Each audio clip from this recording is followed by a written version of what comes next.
1:12:24, 72:24. Give me your hot take on how half marathons should be discussed time-wise. Everyone keeps barking at me that I need to say 72. I'm more in the camp of 1 hour, 12 minutes, 24 seconds. Really emphasizes kind of how long it is. Yeah? No? Okay.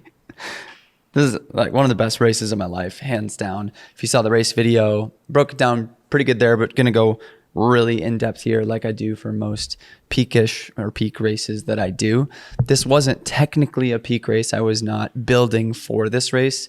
This was a tune-up race in the lead up to Chicago. Welcome to the Chicago 232 series. This is episode 7. There's 6 more if you'd like to watch them. A playlist on my channel if you dig around. But yeah, the story of this block so far has just been frustration. Like I said it in previous episodes in 5 and 6 that I didn't feel like I was fit enough. The heat was getting to me. My 8 by mile repeat workout at the beginning of episode 6, I was only doing 5:35 per mile with 2-minute rests in between and couldn't go any faster. But through that week, you kind of saw in that episode and that video that I was progressing in fitness and what it seemed like. My 18-mile workout was great. And then my 8x800 session the week of this tune-up race wasn't the fastest all-out effort, but really gave me a ton of confidence going into this race and made me feel like at least 1:13:30 was possible. So I want to break down how I did it, how I achieved this time. And before I break down just like what I did the days before, day of in the race, I just have to make note that none of this is possible without the work that has been put in the past 3 years. The continual stacking of these marathon blocks, going from even just 2 years ago in Chicago, I ran a 2:57 in the marathon. The spring after that, I ran a 2:48. Chicago last fall, I ran a 2:39, and then Boston this past spring, I ran a 2:38. The goal here, obviously, this fall is a 2:32, and to be able to get under 2:32, I was needing to run about a 1:13 half marathon. Not fully tapered, still within mileage in that week, but I have to at least give that preface. If you're just watching this and being like, well, I could run that fast if I just do this kind of carb load and race strategy.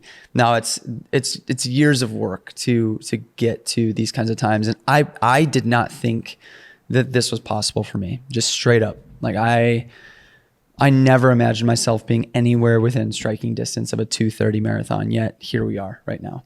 And just a massive shout out before I start to my coach, Jeff Cunningham, who has been guiding me through this marathon block and guided me through my Boston block as well, and has instilled an insane amount of encouragement in me and letting me believe that these kinds of times are possible and gassing me up whenever I get a day like I had at Hidden Gem Half here. So I'll stop waxing. I'll get into this with the carb load. Leading up 2 days prior, I carb loaded intentionally. I've never really truly carb loaded before a half marathon effort. And I was going off the 5 to 6 grams per pound of body weight model. And so if we look at my weight, which is about 155 pounds right now, we could do the conversion of kilograms on the screen. If I were to do 5 grams per pound, that would be 775 grams of carbs per day in that load. If I were to do 6 grams per pound, it'd be 930, which is just, if you know, counting carbs, that's an insane amount in a day. So, and that's really probably for marathon efforts. So I was just trying to get to really the baseline of that, like around 700. Thursday, I ended up doing 668, and Friday I ended up doing 791. And that included, I have a list of all the stuff that I ate. I guess I could just screenshot it and then we could put it on the screen as well. But that was Go Bars from BPN, bagels, pasta, sourdough, G1M, which is BPN's carb and electrolyte mix, naan bread, orange juice, bananas, chicken shawarma, more pasta, all that.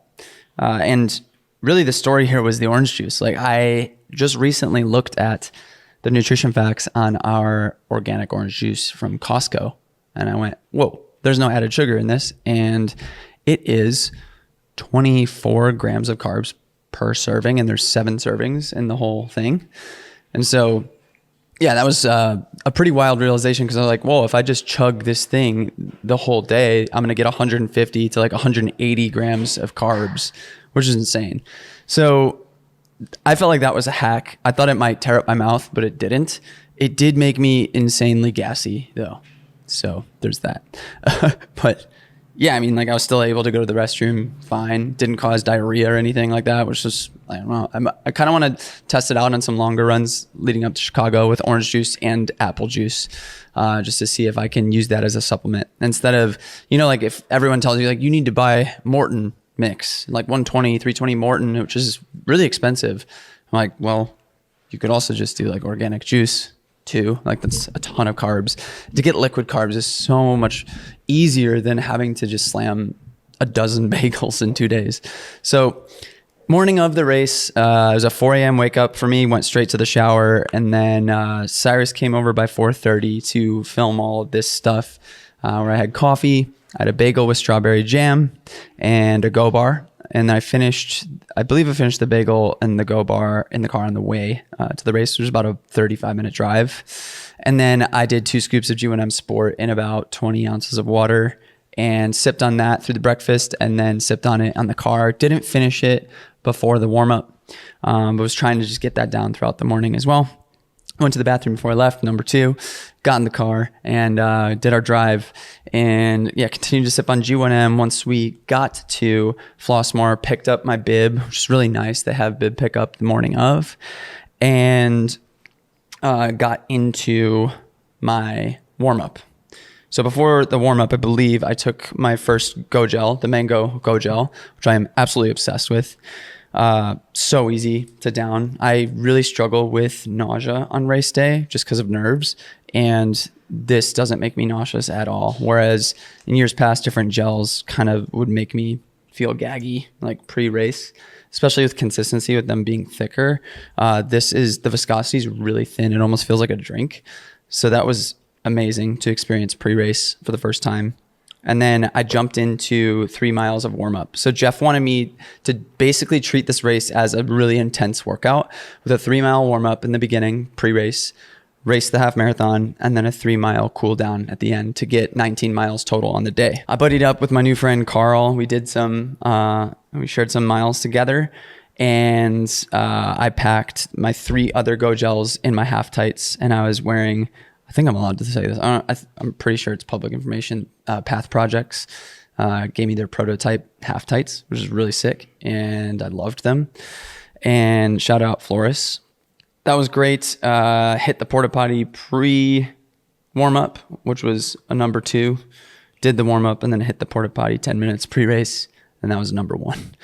It's so nice with the Hidden Gem. The porta potties are just like right near the start line, so you don't feel like you're having to sprint over to the start line with 10 minutes to spare. We felt really comfortable using the restroom that close to race start.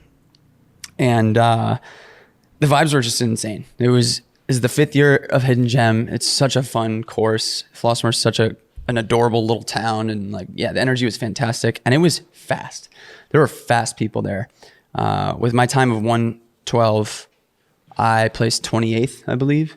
So there's some quick dudes in the front. Colin McCall, shout out. He got the course record again, like a 63 mid.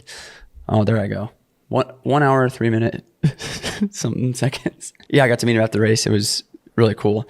And so I wanted to make sure I went out easy and did what coach asked me to do instead of chasing all the rabbits in the front, all the fast dudes. And coach asked me to do 5 miles of marathon pace, and then 5 miles of 5 to 10 seconds faster than marathon pace. And then the last 3 miles, the last 5K would be an all-out effort, whatever I had left. So he didn't tell me what marathon pace was. He obviously knows I want to run under 2:32 in Chicago. So he kind of just left that ambiguous, almost like allowing me to dictate what marathon pace was. Now he knows that I know that 2:32 marathon pace is 5:48 per mile. And we know that 2:30 marathon pace is 5:42 per mile. So I was thinking in that window, 42 to 48, lock that in for the first 5 miles, maybe just the first 3 miles, see how I feel after that, first 5K. So went out, what felt like conservative, what felt like marathon pace. And I turned to Cyrus right at the mile 1 marker and said, it's going to be a good day. Like, I could tell I felt amazing, and clocked the first mile split manually at 5:39.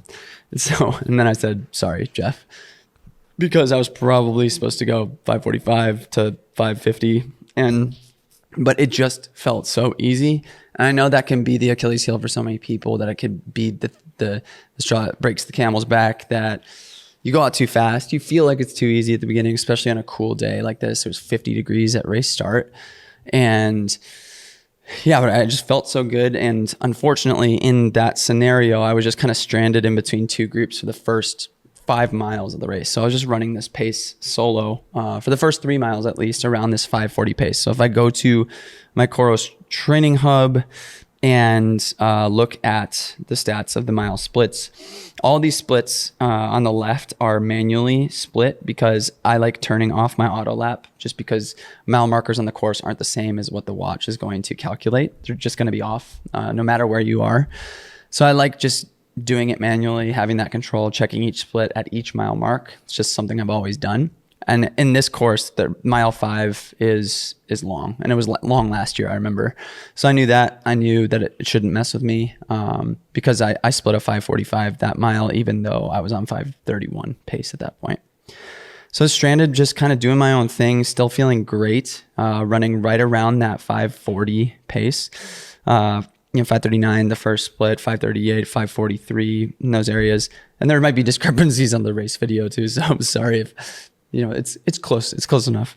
And I saw those two guys ahead of me, Kirill and Dan. Didn't know who they were until I caught them eventually, but I just kind of left them at a certain distance, and kind of committed to, well, I'm going to get them later. Like, hopefully I'll feel better later. I can just, slowly kind of reach them and then work with them instead of being alone the entire race, which Clark told me. My friend Clark, who was ahead of me the whole race, he ran the whole thing solo. He didn't pack up with anyone. So I didn't want that to be the case, and it seemed like that was really difficult for him. And something else to notice in this is that my heart rate in this race was wild. Whether it be the cool weather, that I'm really fit right now. I didn't check my heart rate once in the race, because I usually only do that when I'm feeling like I have nothing left, and seeing the indication of, I know around 172, 173, I'm toast.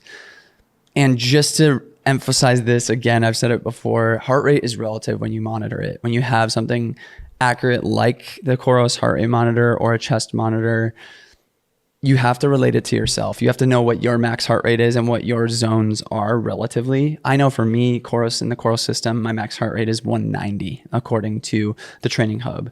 And I know that my max threshold pace at heart rate is 172 to 173. I can't sustain that effort for more than half a mile to a mile. So I know if I'm in those 170s, I can't keep running that pace. That's what that means. It's not to say I can't go past that heart rate, but if I do, I'm going to inevitably slow down.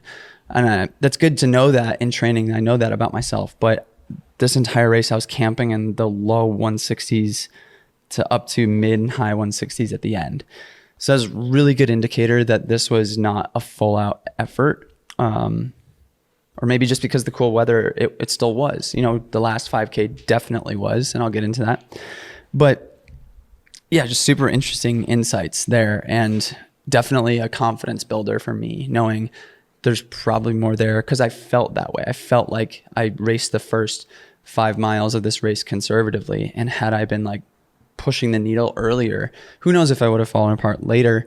But if I were able to sustain that and maybe even still go faster in the last 5K like I did, maybe we could have walked away with a sub 112, which is like technically what you need on the calculator for a sub 230 marathon. So that's what gives me confidence into these next few weeks, thinking that, I don't know, maybe 230 is in the cards, or sub 230, which is wild to think now. But as I got through mile 4 and 5 and 6, I was still solo, going to the high school and the band, and that last year that really hyped me up. It did this year as well.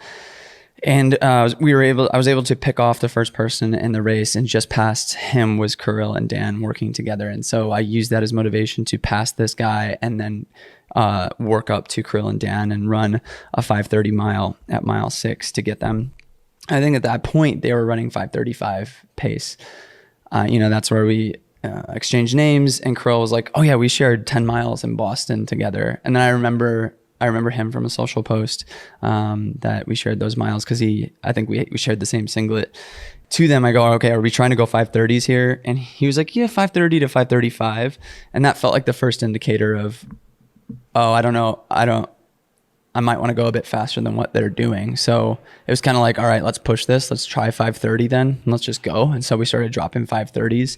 So through 6, through 7, we dropped a couple 5:30s, even through 8. That mile was a bit long too, it seems, because it was 5:30 pace. Another 5:30. And at that point, Kirill couldn't hang on. He had a tough day. He's dealing with an injury right now. So I hope he makes a recovery and has a strong marathon season.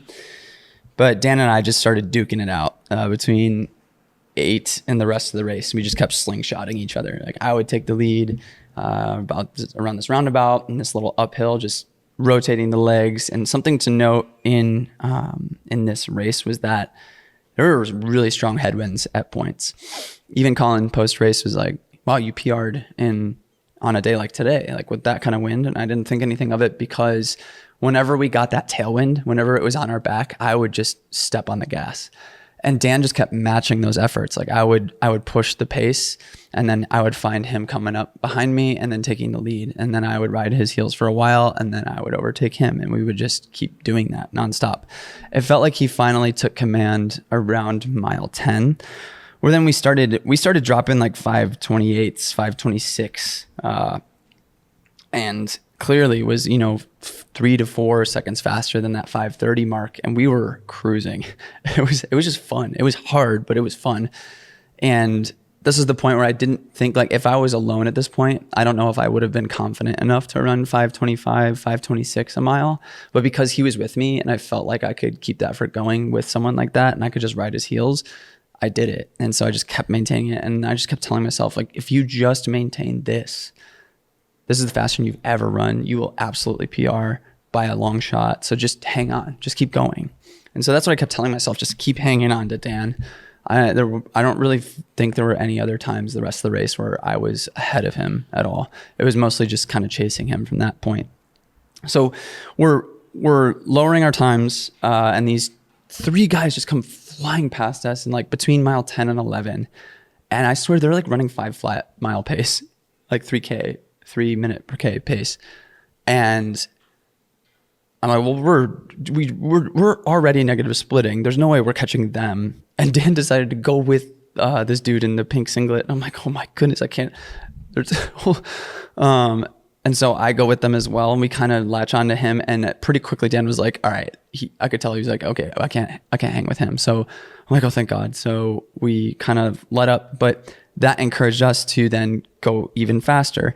So then we dropped at mile 12, we accelerated into a 5:24 mile, which was crazy because last year at this race, at that point, I was fully breaking down and, pulling back to like 6:10 pace and not able to sustain and falling apart. So to be accelerating through this moment here and know, like, when we hit that split and I saw 5:24, I was like, oh my, what is going on? Like, not that long ago, I'm literally rocking 5:24 mile pace for like 800, 600 repeats. Like, this is crazy to experience that feeling of like this happening in a race. Man, it's hard to describe the feelings. So something I missed was that my strategy for race fueling was every 3 miles, 3, 6, and 9 is when I wanted to take a gel. But I completely spaced on it because I was so in my head about paces and riding solo the first 5, 6 miles. Then I didn't realize till like mile 5.5 that I hadn't taken a gel. So that's when I took my first gel at 5.5. And then I took another one about 3 miles spaced out from that at about 8.5. And then at that point I was like, I don't think I'm going to take another gel because I don't need to put another one down.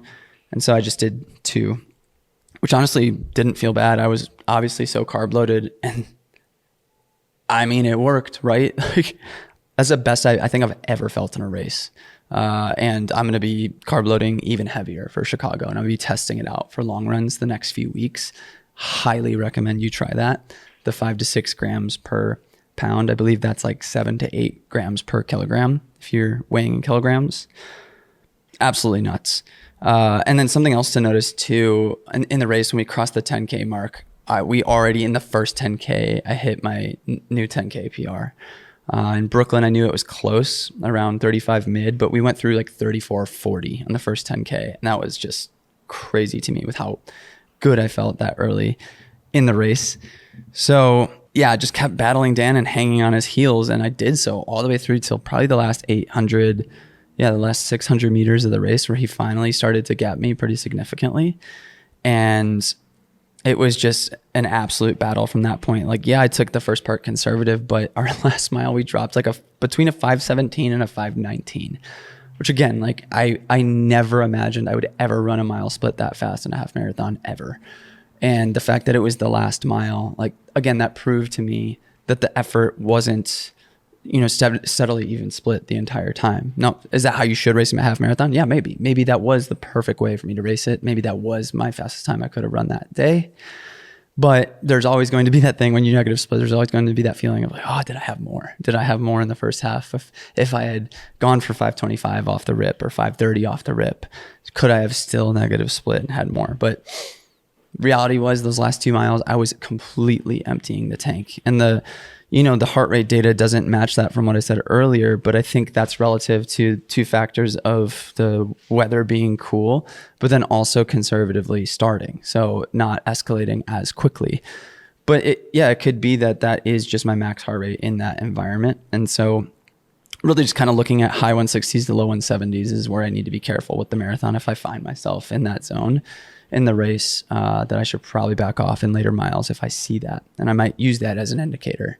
And then, by the way, if you're interested in getting in this system, a lot of people have been switching to Coros since they've seen me do it. Coros is a sponsor of me and my running and of the Chicago series. And if you want to switch over to the Pace 3, you can use my code Floberg to get a free watch band with your purchase. Much more affordable than competitors. And I've been absolutely loving this system for over half a year now. And the data is just incredible on the Training Hub. So just so you know that, I don't talk about it all that frequently, just kind of like to show what it's capable of and how much I love it.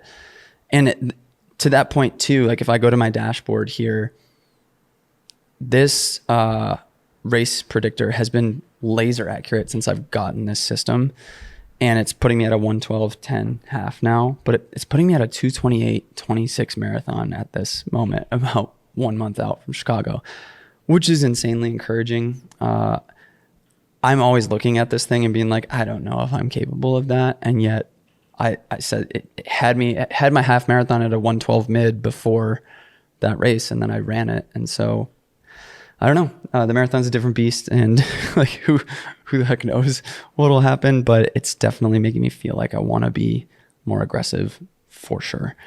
Just very, very exciting. All of the stats are proving that my fitness is growing, and that obviously a tune-up race like this is an indicator that I'm very fit as well. So the last like stretch of 400 meters, I saw 1:11:20 on my watch with eyes on the finish line. And I knew then, I'm like, oh my goodness, I'm going under 1:13. This is insane. And so I just pushed it as hard as I could, knowing that if I pushed past I'd say I was running 95%. I could have pushed the needle more, but I knew that if I did, I was going to puke, and I didn't want to puke while running. So I just did the best I could to stave it off and wait until the finish line to puke, because I was like, it's inevitable, I'm going to. And I feel like once I make that decision in my mind, I just will. And so I started gagging immediately, like right over the line, and then just let it loose after that.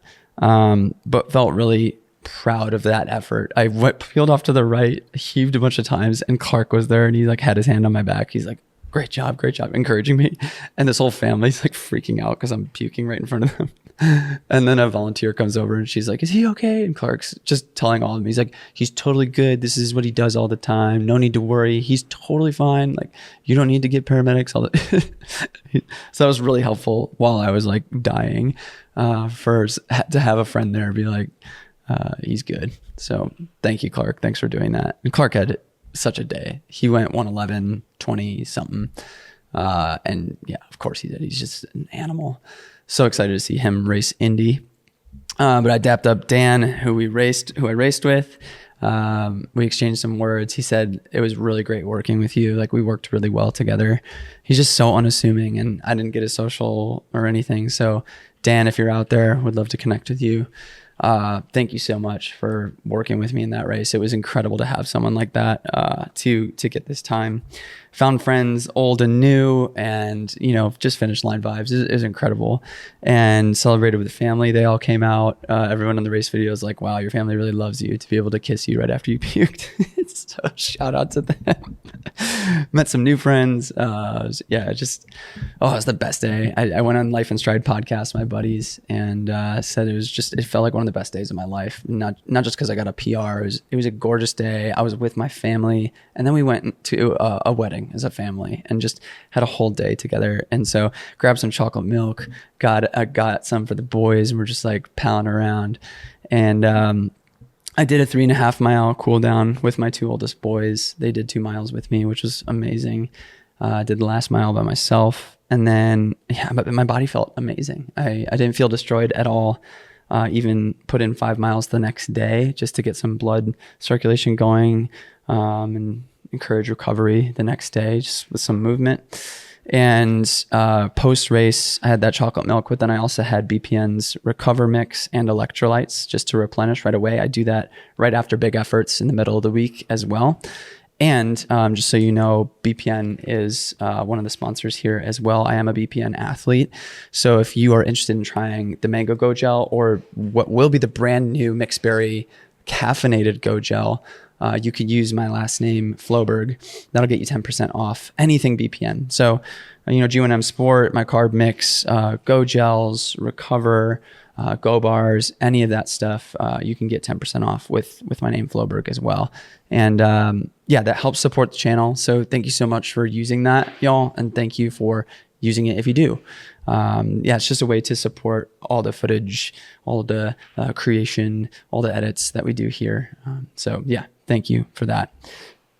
Hit the road. It's like a 2.5 hour drive with the family. Got a huge Chipotle burrito, and just kind of sailed into the sunset. We got home late that night, but I couldn't stop talking my wife's ear off about the new PR, and she willingly listened graciously. Just an insane support. And I just want to give her a massive shout out right now. Sabria, thank you so much for making that day special and just always supporting my running. In the race video, I said that our running, in the grand scheme of things, in the big picture, doesn't mean much.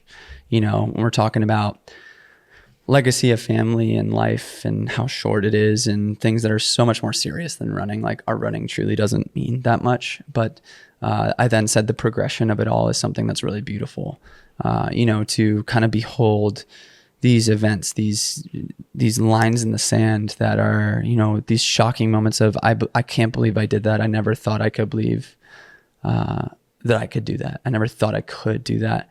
And I also talked about this on Life in Stride as well. It's this whole concept that I've been developing of the fight being worth the feelings. It's a phrase I came up with at the end of Chicago last year, battling through that race. The whole idea of fighting through the difficult parts of training, of racing, of running, when it gets incredibly difficult, the fighting through that fight is worth the feelings that you feel post finish line, at the end of a block, at the end of a race, that aha moment that I felt this day, it's worth it. And more so with that correlation of running not being that important at the grand, the end of the day. That metaphor is true in my personal life, and I hope you can take that away as well. The application of fighting in your running to feel those feelings can also be applied to very basic things in your life that can improve relationships. And so if I've lost you, sorry. But yeah, I carry a strong philosophy of like, running means nothing in relation to the relationships we hold with our closest people, friends and family, because they're the ones that support us in doing this kind of selfish, egotistical, narcissistic thing, our running. And so if they're willing to support us in that, I challenge you to apply that same principle of how hard you're working in your running to things like, I applied it to washing the dishes, like doing something as small as showing up for my wife and doing something that she appreciates that makes her feel loved and taken care of, because she's doing that for me while letting me run. So I didn't plan on sharing all that, but I hope it resonates with you. And I hope you can take that metaphor in your running, apply it to your own personal life, and see what it does for you and how it can reinforce what we do here. So thank you so much for watching. Hope you enjoyed that. Hope it was helpful.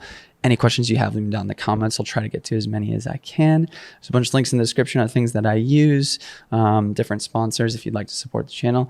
And yeah, we'll be back with episode 8 of the Chicago series soon. And we'll be racing very soon. We're about a month out, so get hype. All right, see ya.